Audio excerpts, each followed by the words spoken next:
Magandang araw po sa lahat ng listeners ng channel na ito. Nais ko pong ibahagi ang panibago na namang kwento ng buhay na tiyak na inyong kagigiliwan ngayong araw. Ito po ang kwento ni Mara. Magandang araw, Miss Kali. Ako po si Mara, 34 years old na at may-ari ng maliit na bakery sa bayan namin. Halos buong buhay ko, trabaho ang inaatupag ko at mag-alaga ng mga anak namin. Gigising ng madaling araw para maghanda ng dough, magbilang ng orders at siguraduhing bago ang tinapay na ibebenta ko sa bakery. Ang sabi nila, maswerte raw ako dahil lumalaki ang negosyo ko taon-taon.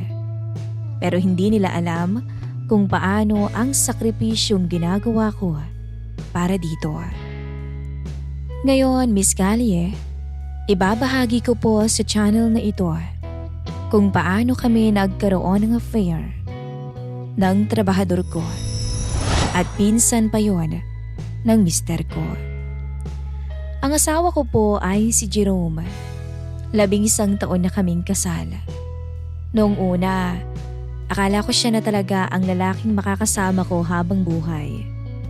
Masipag siya, maalaga at marunong sa buhay. Pero habang tumatagal, may nagbago sa kanya. 5 taon na kaming kasal noon.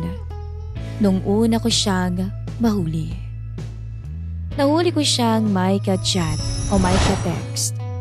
Ang sabi niya ay pagkakamali lang. Dahil nawalan daw ako ng oras sa kanya, kaya naman sa iba niya muna hinanap ang atensyon na gusto niya. Ang pangalawang beses, may nakasabay siyang babae sa hotel. Hindi ko nakita mismo, pero may nagsabi sa akin na kasama niya yung pumasok sa loob. Umiyak siya sa harap ko. Lumuhod pa nga at ang sabi niya, hinding-hindi na raw yun mauulit, Miss Kali. At naniwala naman po ako. Hanggang sa hindi ko na rin mabilang pa kung ilang beses na niya akong niloko. May mga pagkakataon pa nga na habang magkatabi kami sa kama, may kausap siyang ibang babae. O kaya naman ay nakatalikod sa akin habang nagte-text. Pero kitang-kita ko naman sa screen ang ngiti niya. Iyong ngiting matagal ko nang hindi nakikita kapag ako ang kaharap niya. Masakit yun. Hindi ka naman na sinasaktan ng pisikal, pero araw-araw naman sa'yong pinaparamdam na hindi ka sapat. Pero hindi ko siya iniwan. Nagtiis ho ako.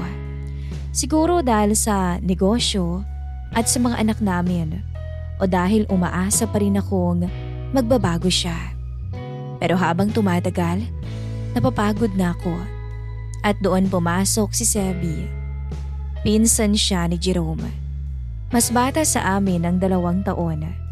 Siya ang pinakauna kong kinuha bilang panadero nang magbukas ako ng pangalawang branch ng bakery.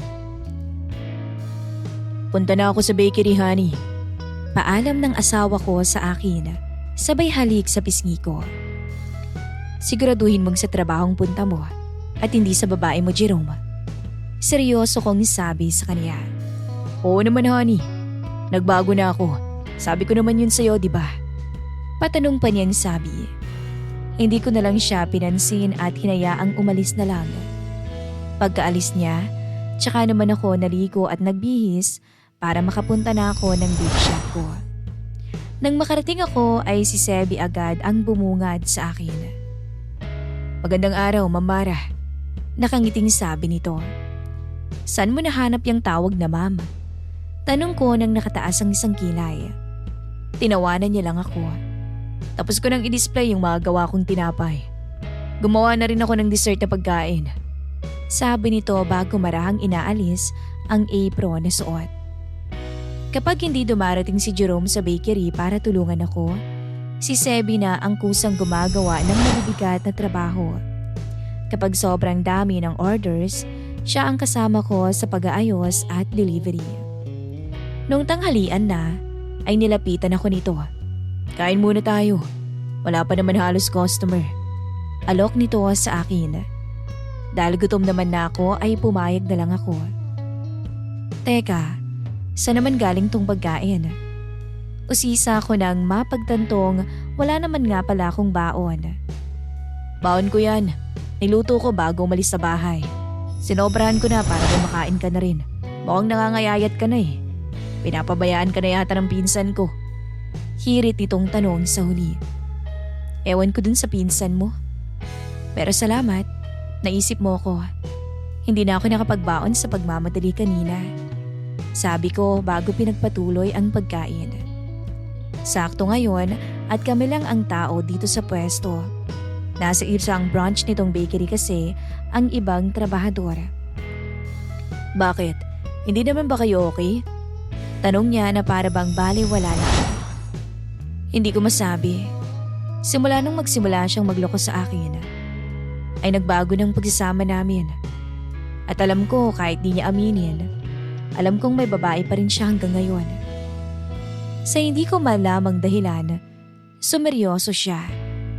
Hindi na nakontento ang pinsan kong yun. Dahil kung ako sa kanya, hindi ko hahayaang gawin ko yun sa'yo.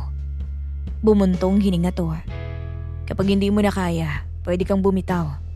May choice ka naman, Mara eh. May choice kang sumuko para sa sarili mo at para sa mga anak ninyo. Wala nang martir ngayon. Ikaw na lang siguro. Natawa ko doon. Salamat sa payo. Pero sa ngayon hindi ko pa alam kung paano. Ay, wag na muna nating pag-usapan yun. Sumasamang pakiramdam ko eh. Biro ko sa huli. Napailing na lang siya bago tinapos ang pagkain. Salamat sa pagkain. Nabusog talaga ako ng sobra. Pasasalamat ko nang pareho na kaming matapos. Muling nagpatuloy ang trabaho namin. Maraming customer pero tulungan kami kaya hindi ganun kabigat ang trabaho. Anong oras na rin nung magsira kami? Hindi namin namalayan ng oras dahil sa dami ng tao. Nasa bahay na kaya siya o nasa babae pa niya? Mahina akong tanong sa sarili ko bago napabuntong hininga. Bakit mo naman iniisip ang taong hindi ka naman lang iniisip? Halos mapatalon ako sa gulat nang marinig ko ang boses ni Sevi sa gilid ko. Saktong paglingon ko, malapit ng mukha namin sa isa't isa. Malaki na yun, huwag mo nang isipin. Sabi pa niya. Napalunok ako bago tumango. Dumistansya ka. Ang lapit mo. Baka mamaya may makakita sa atin. Ano pang isipin? Ngumisi lang to bago umatras. Ano ngayon kung anong iisipin nila? Mapanghamon nitong tanong bago umatras. Matagal na akong dumidistansya sa'yo. Kung hindi, baka matagal na kayong hiwalay ng asawa mo. Ano bang pinagsasabi mo, Sebi? Nagugulahan kong tanong. Umiling lang siya bilang sagot. Umuwi na tayo, atid na kita. Mukhang walang balak niyang asawa mong sunduin ka man lang eh. Ismid nitong sabi at ikinagulat ko ang sunod nitong ginawa. Dahil hinawakan niya ang kamay ko. Mula nung gabing hinawakan ni Sebi ang kamay ko, Miss Callie, nag-iba ang tingin ko sa kanya. Pinilit ko ring umiwas. Matapos yun, hindi na nga ako sumasabay sa kanya kapag magsasara na ng bakery. Hindi ko na rin siya madalas kinakausap. Maliban na lang pag tungkol sa trabaho. Pilit kong pinapaalala sa sarili ko kung sino siya at pinsan siya ng asawa ko. At kahit gaano ako nasasaktan kay Jerome, alam kong may mga bagay na kapag nangyari, wala nang balikan. Pero habang umiiwas ako, lalo ko namang nararamdaman kung gaano ang epekto nun sa akin. Isang gabi, umuwi si Jerome ng madaling araw. Ang akala niya ay tulog pa ako o tulog na ako. Narinig kong may kausap siya sa phone habang nasa kusina. Mahina lang ang boses niya pero sapat para maintindihan ko. Miss na nga rin kita eh. Dinig kong malambing niyang sabi sa kausap. Parang may malamig na tubig na bumuhos sa buong katawan ko noon. Hindi ko na magawang umiyak ng gabing yun. Dahil kahit anong sakit, pakiramdam ko ay namanhid na ako. Marahil dahil nasanay na rin ako sa panluloko niya, sa paulit-ulit niyang ginagawa sa akin. Kinaumagahan, maaga akong pumunta sa bakery. Naabutan ko si Sebi. Pagkakita niya sa akin, agad niyang napansin ang itsura ko. "Hindi ka na naman nakatulog ng maayos, no?" Bungad niyang tanong. Hindi ako sumagot. Tumalikod lang ako para kunwaring may inaayos. Pero bago ko pa mapigilan ang sarili ko, bigla akong napahikbi. Pakiramdam ko, bumigay ako nung magtanong siya sa akin. Mabilis siyang lumapit. "Mara." Mahinahong tawag niya sa pangalan ko. Pagod na ako, Sebi. Niloloko na naman ako ng asawa ko, ng pinsan mo. Pero alam mo, alam ko namang niloloko niya ako eh. Alam ko namang hanggang ngayon may babae pa rin siya. Pero masakit pa rin. Hindi ko mapigilang ipagtapat sa kanya na para bang isa akong paslit na nagsusumbong. Tahimik lang siya habang umiiyak ako. Hanggang sa unti-unti niyang hinaplos ang likod ko. Sapat na para tuluyan akong bumigay. Hindi ko na malayang nakayakap na ako sa kanya habang patuloy niya akong hawak sa likuran ko. Pakiramdam ko ay nagkaroon ako ng kakampi at karamay. "Hindi mo deserve ang lahat ng ginagawa niya sa'yo." Bulong niya. Napabikit ako. Kasi yun mismo ang gusto kong marinig sa loob ng matagal ng panahon.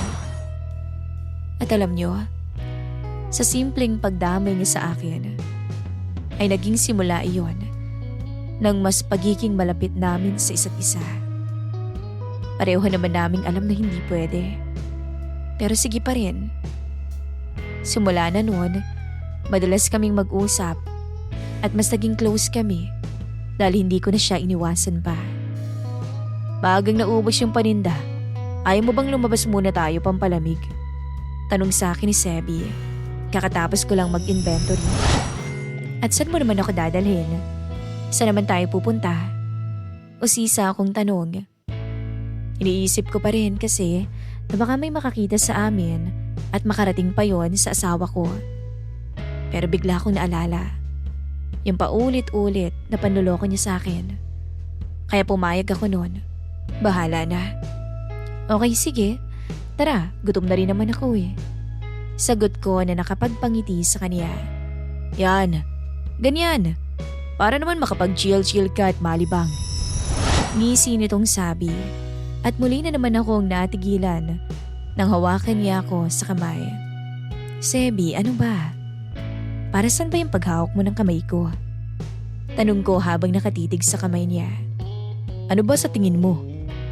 Depende kasi sa iniisip mo yan eh." Banat niya na kinairap ko. "Puro ka talaga kalokohan."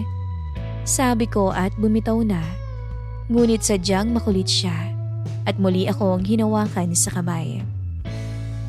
Sumakay kami sa tricycle niyang ginagamit niyang service tuwing papasok dito sa bakery. Dinala niya ako sa may parisan. "Sigurado ka bang masarap dito?" Tanong ko. "Mukha namang masarap dahil maraming ang kumakain dito." Sagot ko sa aking sarili. "Halata naman di ba? Sa dami ng tao." Sarkastiko niyang tanong. Napailing na lang ako. Ganyan kasi talaga siya. "Umupo ka na dyan at order lang ako ng pagkain natin." Hindi na niya hinintay ang sagot ko. Umalis na agad siya para mag-order. Nang matapos kaming kumain, ay nag-stay pa kami para magpababa ng kinain. "Salamat sa libre mo ah. Dapat ako yatang nanlilibre." Mukhang nabaliktad na yata. "Ayos lang yun. Basta nakasama kita, okay na okay yun sa akin." Makahulog ang sabi niya. Hindi ko na nagawang magtanong pa dahil hindi ko naman kakayanin kapag nalaman ko ang sagot niya. Isang gabi noon, nasa opisina ako kasama si Sebi. "Sebi," mahina akong tawag sa kanya. Tugon niya. "Masama ba akong tao? Kung sakaling magkagusto naman ako sa iba?" Wala sa sariling naitanong ko. Narinig ko siyang bumuntong hininga. Masama kung masama. Pero sa sitwasyon yun ng asawa mo, sa paulit-ulit niyang panloloko sa'yo, parang hindi. Pwede mo naman sigurong gawin yung gusto mo. Pwede ka naman sigurong mawala ng pagmamahal sa kanya dahil sa mga pinagagagawa niya sa'yo. Paano kung sabihin ko sa'yo nga, gusto na kita, kahit pa may asawa na ako. Kahit pa pinsan ka ng asawa ko. Pagkatapos kong sabihin yon, bigla akong napabuntong hininga. Sa wakas na amin ko rin. Hindi naman ako umaasang susuklian niya kaagad yun. Hindi ako umaasang ibabalik niya yung nararamdaman ko sa kanya. Gusto ko lang mapalaya kung ano man kung nararamdaman ko. Hindi siya sumagot noon, Miss Callie. At nang akala kong iiwas siya, dahan-dahan naman niya akong dilapitan. Bigla siyang ngumiti. Ngiting abot hanggang sa kanyang mga mata. Matagal ko nang pinipigilan ang sarili ko pagdating sa iyo, Mara. Ngayong inamin mo sa akin yan, hindi na ako magpipigil pa. Barito ng boses nitong sabi. At sa tulong ng liwanag, kitang-kita ko sa mga mata niya ang kakaibang emosyon. Hinawakan niyang mukha ko noon bago marahang nilapit sa kanya at mainit niya akong siniil ng halik. Nung una, hindi ko siya magawang tugunin. Ngunit nang madala na ako at maalala ko kung paano ako pinagtataksila ng mister ko, kusa akong napayakap at tumugon sa kanya. Hanggang sa ang halik niya ay lumalim. Sebi, kinakabahan ako. Tutulungan kitang makalimutan muna ang asawa mo. Kahit ngayon lang. Pero kung ayaw mo nang gagawin ko sa'yo, pwede mo akong patigilin dahil ginagalang ko ang lahat ng desisyon mo, Mara. Paos na boses niyang sabi. Tumango lang ako bilang sagot dahil wala na akong mahanap na sasabihin. At doon ko unang inamin sa sarili ko. Na hindi na pagmamahal ang dahilan kung bakit ako nananatili sa asawa ko. Dahil takot lang ako. Takot na magsimula ulit. Takot na baka maging mag-isa ko. Takot na masira ang pamilyang pilit kong binubuo. At natatakot ako na mahusgahan ng iba. Pero habang tumatagal, parang natatakot na ako na habang buhay na lamang akong manatiling malungkot sa piling ng asawa ko. At sa unang pagkakataon, hindi na ako nakokonsensya na magmahal ng iba. Dahil siguro ay napagod na ako. Napuno sa paulit-ulit na panloloko sa akin. Matapos na may mangyari sa amin, ay wala akong mahanap na pagsisisi sa sarili ko. Hindi ko alam kung bakit. Dahil ba paulit-ulit itong ginagawa ng asawa ko sa ibang babae, kaya ginusto ko na rin gawin sa iba. Hindi ko alam. Basta malinaw sa akin na ginusto ko yun. Habang tumatagal, lalo akong natatakot. Hindi dahil baka malaman ni Jerome, kundi dahil baka tuluyan na akong mahulog kay Sebi. Natatakot ako na baka kung kailan ako masanay sa kanya, tsaka naman niya ako iiwan o lokohin gaya ng ginawa sa akin ng mister ko. Kung nakilala ko siya nung hindi pa ako kasal, baka sakaling hindi ganito ang nangyari sa relasyon na meron ako. May mga pangyayaring hindi talaga inaasahan at minsan naiisip natin na sana hindi na lang yun ang nangyari. At isang araw, dumating ang puntong hindi na namin kayang itago pa. Naiwan na naman kami ni Sebi sa bakery. Kasalukuyan ako nung naglilista ng mga dapat bilhin para sa bakery. Nang pumasok si Sebi, dala ang 2 kape para sa amin at 2 ensaymada.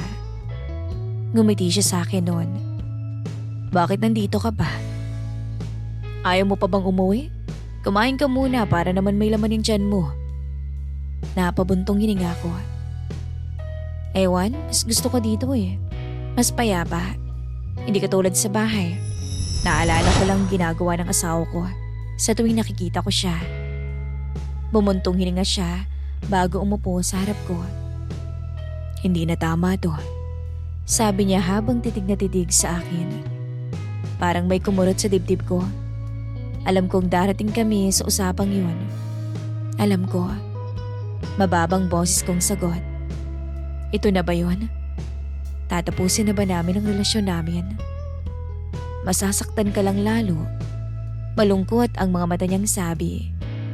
Pag ako kong natawa, sinabi niya, matagal na akong sasaktan. Pero ayaw kitang masaktan. Napayuko siya at doon ko unang nakita na nahihirapan na rin siya. Hindi lang pala ako ang nahihirapan sa sitwasyon namin, Miss Callie. Maging siya rin. Kung pwede lang sana. Kung pwede lang ano? Tanong ko. Kung pwede lang sana na ako na lang yung asawa mo. Na manatili na lang tayong ganito. Lalayo kong masaktan ka ulit. Parang gusto kong umiyak kasi sa totoo lang, yun din ang gusto ko eh. Hindi ba pwedeng maging masaya na lang? Pero alam kong hindi ganun kadali. Dahil may asawa ko. At kahit gaano kasama si Jerome, asawa ko pa rin siya sa mata ng lahat. At kahit si Jerome ang unang nagloko, kapag nalaman ng lahat na may relasyon kami ni Sebi, ako ang magiging masama. Kami ang magiging masama. Kinabukasan, hindi umuwi noon si Jerome. Hindi naman na yun bago. Pero kakaibang pakiramdam ko ngayon. Parang may tuluyan ang natapos sa amin. Bandang 10:00 ng umaga, may nagpadala sa akin ng litrato. Si Jerome. At may kasamang ibang babae. Magkahawak kamay sa mall. Matagal ko yung tinitigan. Pero imbis na masaktan, parang wala na lang yun sa akin. Siguro nga, sanay na ako.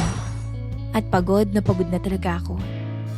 Nung gabing dumating si Jerome, ay nilapitan ko siya at inabot ang mga litrato na pinadala sa akin. Tahimik lang siya noon, hindi makakibo, habang nakaupo sa sala. Ano bang kulang sa akin, Jerome? Tanong ko. Ano bang pagkulang ko sa'yo?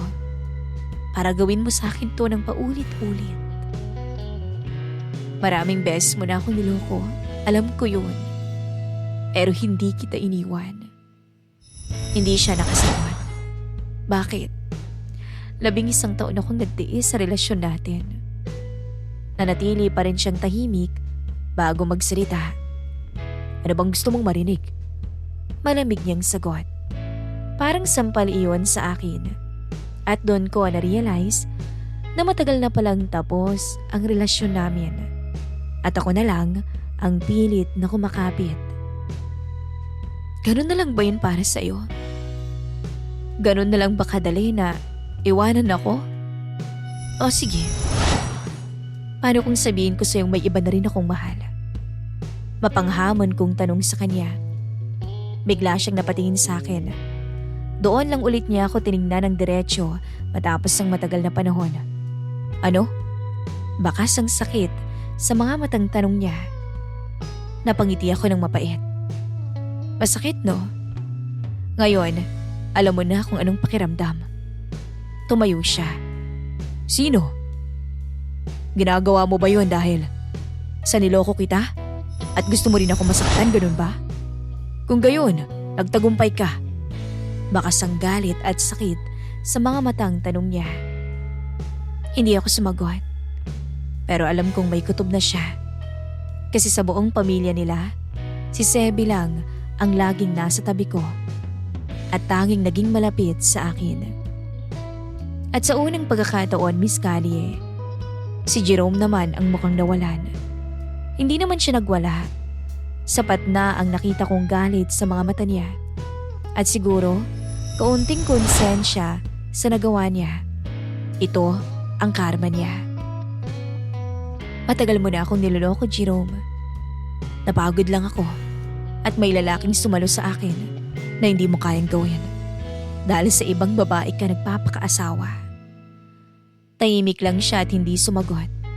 Ngunit pagkatapos noon ay lumabas siya ng bahay. Hindi ko alam kung saan siya pumunta. At ako, naiiwan akong mag-isa sa sala. Pakiramdam ko noon, Miss Callie, ay nakalaya ako ngayong nasabi ko na sa kanya ang lahat. Ngayong nasabi ko na may iba na akong minamahal. Makalipas ang ilang araw, kinausap ko si Sebi. Sinabi kong kailangan muna naming lumayo sa isa't isa. Hindi dahil sa wala na akong nararamdaman para sa kanya, kundi dahil gusto ko munang ayusin ang sarili ko. Ayokong pumasok sa panibagong relasyon habang wasak pa ako, dahil alam kong masakit yun para sa aming dalawa. Babalik ka ba? At sa pagbalik mo ba, may pag-asa pa ba ako sa'yo? Bakas ang lungkot sa mga mata niya. Hindi ko alam. Wala namang kasiguraduhan eh. Sa nangyari sa amin ng asawa ko, gusto ko munang unahin ngayon ang sarili ko. Sana maintindihan mo, Sebi. Dahil kung dumating man ang araw na maayos na ako, kung pwede pa, babalikan kita. Mahabang paliwanag ko. Sana kapag kaya ko nang magmahal ulit, ay pwede ka pa, Sebi. Maghihintay ako sa iyo, Mara. Kagaya ng palagi kong ginagawa. Sagot nito. At dahil doon, ay napanatag ako, Miss Callie.